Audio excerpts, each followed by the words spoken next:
తెలియజేస్తా ఉన్నా. మరిగా మన పాంచజన్యంలో 5వ అంశం, ఆఖరి అంశం, అతి ముఖ్యమైనటువంటి అంశం సామాజిక న్యాయం. సామాజిక న్యాయ తెలంగాణ సాధించాల్సిందే. మన ఎస్సీ మిత్రులకు, ఎస్టీ మిత్రులకు, అగ్రవర్ణాల్లో ఉన్నటువంటి పేదవారికి, బీసీలకు అందరికీ న్యాయం జరగాలి. మా మైనారిటీ సోదరులు, మా ముస్లిమ్స్ కావచ్చు, క్రిస్టియన్స్ కావచ్చు, సిక్కులు కావచ్చు, అందరికీ కూడా న్యాయం జరగాలి. మరి బీఆర్ఎస్లో మనం చూసినాం, ముస్లిమ్స్ కోసం थोड़ी देर उर्दू में बात करके आपसे मीठी मीठी बातें बोल के सोपत करके देखो, सोना घिसके देखो बोले. आप 2 बार सोपत कर लिए, तालीम का एक छोटा सा रोशनी आपको दिखाए, लेकिन रोजगार आपसे दूर रखे. जो 12% रिजर्वेशन का बात हुआ था उसके ऊपर कुछ भी अमलावरी नहीं हुआ. और जो माइनॉरिटी फाइनेंस कॉरपोरेशन का पहले लोन मिलते थे, 10 साल के बीआरएस में कितने लोन मिले, अब 2 साल के कांग्रेस में कितने लोन मिले, आप एक बार देख लो.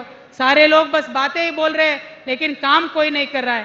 आपकी बेटी हूँ मैं, ये धरती का कर्ज उतारने के लिए नया पॉलिटिकल पार्टी आपके सामने लेके आई हूँ. आपसे मैं गुजारिश करती हूँ, मेरे साथ चलिए. जो बदलाव आपके जिंदगी में आएगा जरूर आपको बदलाव दिखेगा, पहले जैसा नहीं होगा. बिल्कुल अलग सा एक स्ट्रैटेजी बना रहे हैं, अलग से आपके रेस्पेक्ट के लिए हमारी सोच है. हम मिलेंगे, बात करेंगे.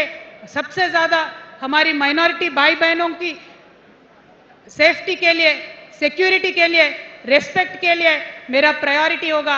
जॉब्स के लिए प्रायोरिटी होगा, रोजगार के लिए मेरा प्रायोरिटी होगा. అదే విధంగా అనేక మంది మరి మాట్లాడిన కానీ ఎవరు మనకేం చేయలేదు.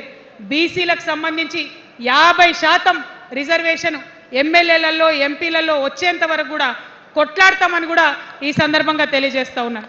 మా దళిత బిడ్డలు ఉన్నారు, వారికి దళిత బంధు అని మొదలుపెట్టిండ్రు. నేను అన్నది ఎందుకంటే మన కేసీఆర్ కాదని, మన కేసీఆర్ అయి ఉంటే ఏమీ లేకున్నా కూడా దళితులు బాగుండాలని ఆలోచించేది. కానీ దళిత బంధు పెట్టిందే ఆనాడు ఉప ఎన్నిక కోసం. ఒక్క ఉప ఎన్నిక గెలవడానికి పెట్టిన పథకం తప్పితే నిజాయితీగా చేయాలని పెట్టిన పథకం కాదు.